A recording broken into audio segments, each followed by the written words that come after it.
Before there was a conductor on the Underground Railroad, there was a spy who changed history. And in the shadows of war, can you tell the hero from the traitor? Hi everyone, welcome to this house. Today we are exploring the life of Moses and the spies who changed history.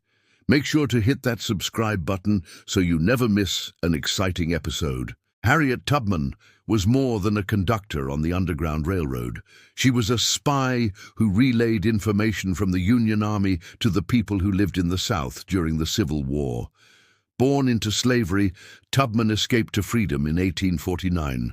Over the next decade, she made 13 trips back into the South, guiding over 300 people to freedom.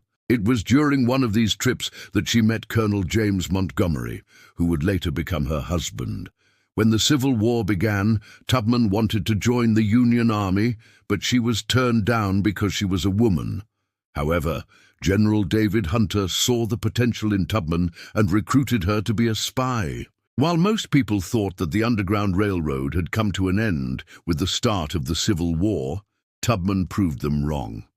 The network of safe houses and secret routes remained active, and Tubman used it to her advantage.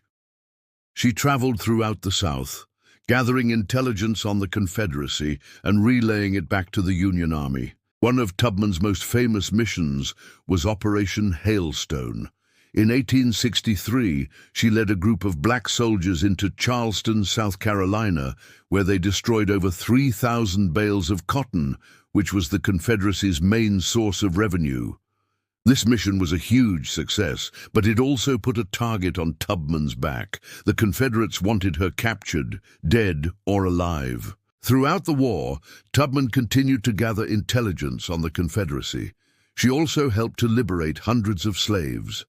In 1865, when the Civil War came to an end, Tubman was finally able to lay down her spy tools and enjoy some well-deserved rest.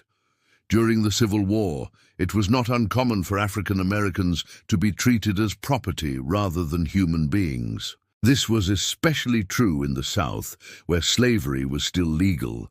Black people were often denied basic rights and were subjected to horrific treatment. However, there were some people like Harriet Tubman who fought back against this injustice.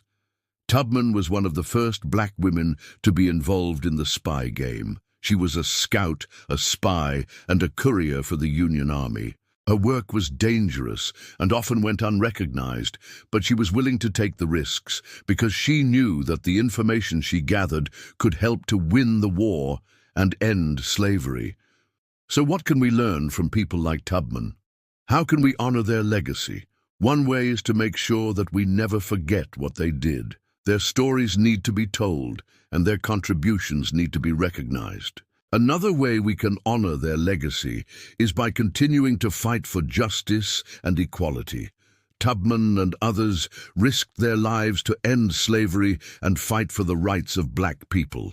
We can continue their work by standing up for what is right, even when it is difficult.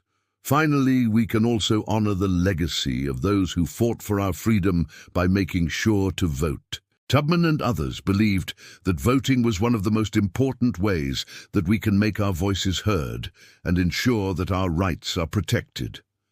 Thank you for watching this episode of This House. If you enjoyed it, please hit that like button and make sure to subscribe so you never miss an exciting episode.